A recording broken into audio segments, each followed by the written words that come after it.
Hey guys, welcome back to another episode of Ripping the Boards. This is your boy Sam, and this is Let's Talk NASCAR Racing, where we talk NASCAR all the time.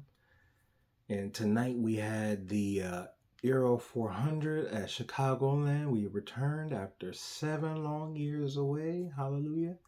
Um, 267 laps, 400 miles at the 1.5 mile racetrack, Chicagoland Speedway. Joliet, Indiana. Why do I keep saying Indiana? Illinois, where Chase Briscoe is your winner. So, man, we can start at the beginning. The Denny Hamlin was on the pole. We didn't even make it back around for the first lap before we had Connor Zilich, the rookie season from hell, continues. After the one bright spot, finishing 7th last week at Sonoma, here we are back on our worst behavior with getting caught up in a whole stack up, basically. Stenhouse gets put into the wall by Nemechek. I believe Eric Jones gets in the back of Ryan Preece coming out of 2. And trying to avoid the whole carnage, Zilich made an evasive action to the inside, trying to get away from Preece, and ended up wrecking himself on the inside wall. While Preece did a long slide on the backfield, on the backstretch, headed towards the infield, and he had flat tires, but he was able to continue on with, I guess, not too much damage. And that just was, the first stage was kind of hectic a little bit, you know what I'm saying? Because we had, it looked like we had some tempers flaring with not only one, but 2 wrecks that were caused probably by frustration with Zane Smith turning Carson Hocevar in the about, I think, 20 to 25 lap range. And I don't see anything wrong with that. You want to block, you have a reputation for racing people hard and even driving through people. It's going to happen. So, in my opinion, Carson Hocevar kind of got what he has had coming for quite a while. And then later in the stage, Austin Hill, who's also had a reputation for wrecking people and, putting people in bad positions, and is unapologetic for it, got taken out by Shane Van Gisbergen. That one probably is even a little bit more deliberate. I still don't think any action should be taken in that part of that, because, sometimes you gotta let the drivers take things into their own hands. You can't, if you're not gonna police the initial action, then I don't believe you should be policing the reaction. You can't let somebody get away with something and then police how they react to you. I don't think that should be. If anything, only police the initial action, or both the initial action and the reaction. The reaction shouldn't be the only thing that's looked at or investigated or whatever. So that's what I feel about that. And because of that, we kind of had like a shakeup in the front of the field, where Austin Cindric, I believe he either stayed out or took 2 tires along with a few other guys at the front of the field. I remember Logano also tried to. Cindric fared out pretty well. He was running 11th prior to that caution and led, I believe, 20 to 25 laps after, but then slipped to fourth or 5th in that first stage, which is still a good result. William Byron ended up winning that first stage. Kyle Larson finished 2nd, and then Bubba Wallace finished 3rd in that first stage. So some guys that needed some points were able to get some points, and Tyler Reddick was not able to edge out Denny Hamlin. This is a race that Tyler Reddick is gonna really want to forget, because even in the stage where he didn't have any problems, it just looked like he was struggling, which for him struggling, we could put that as him not running in the top five. So he was in the like not in the teens, but like 10 to 12. Um, Early part of a run, he could probably get up to about 8 or 9, but that's where he was mired even before his he had a problem with his radiator. Okay, so for stage one, Denny Hamlin finished a couple positions better than Reddick. Both of them got stage points, but not as many as Reddick would have needed to try to close that 1 point gap. So, and then it just opened from there because of the radiator problem. So something had busted through his radiator, and he was able to finish the race, under power, but multiple laps down, 36th position, which 2 straight weeks of sub 35, 35th, 36th place finishes, which is never going to be good for you if you're trying to hold on to a points lead. It's not like, anything that he could have done differently. It's just sometimes the beauty and the misfortune of motorsports, especially NASCAR racing. So many things can go in your favor. So many things could also go wrong.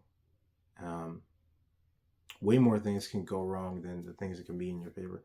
So, and we're seeing that now. Whereas earlier in the season, a lot of those hiccups, a lot of those woes weren't happening to the 45 team, and now they are seemingly happening all at once and at the worst time. Going from 129-point lead about 7-8 weeks ago to now he is 44 points back after tonight's race. So that will remain to be seen the next 7 races before we start the chase.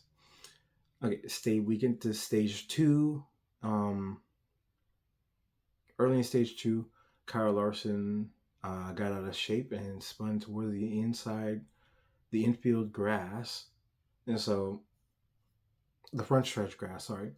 And so, since we had a lot of rain here this weekend at Chicagoland, not only were his tires all flat, but also he was stuck in the grass. So, it pulled him out, and he had to drive all the way around with flat tires. Just the fact that he was able to drive around on and even continue was a marvel in itself for this car, which has become notorious for as soon as you flatten all 4 of the tires, that it just will not go because of how low it is and how you're dragging the diffuser, the splitter, and the whole sealed bottom of the race car, just tearing it all to shreds, and it just didn't want to go.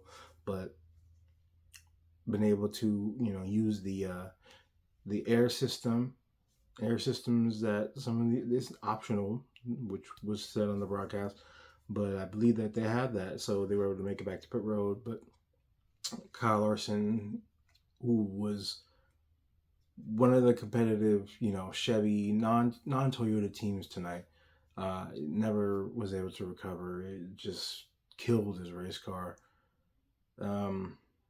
What we say killed, but he was still running. He just was nowhere near the speed. He was no longer competitive after that. For a short while, stage 2, but Wallace was able to jump to the lead. And then Christopher Bell also came close to the lead. Chase Briscoe was able to jump out ahead, and Denny Hamlin for points in that second stage. But when it came down to it, William Byron was able to win the second stage as well. And so it was looking like a Byron kind of night. He didn't look dominant, but this is the William Byron you would expect to come and see.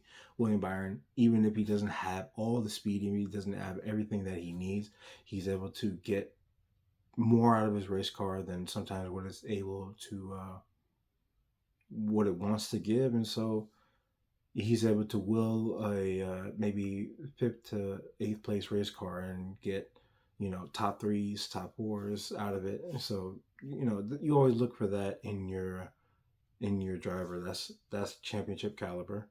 Even though this is technically like still a down year for Byron, he's about like what 11th or 12th in points.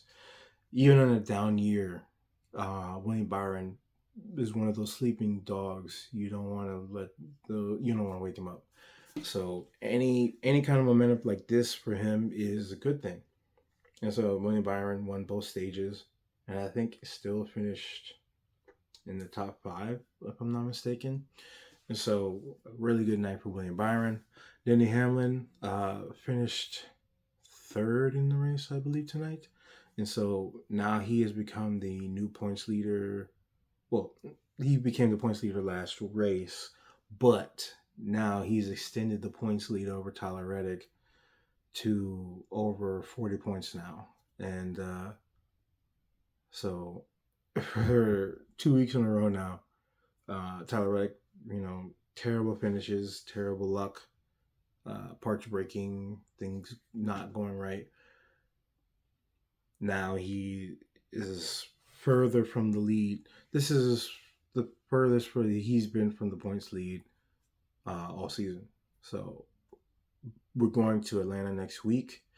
Echo Park Speedway, as is now named. We will see how things will work out, because it's another 1.5 miles, but it's a drafting track now, and it's been that way for the last few years. And so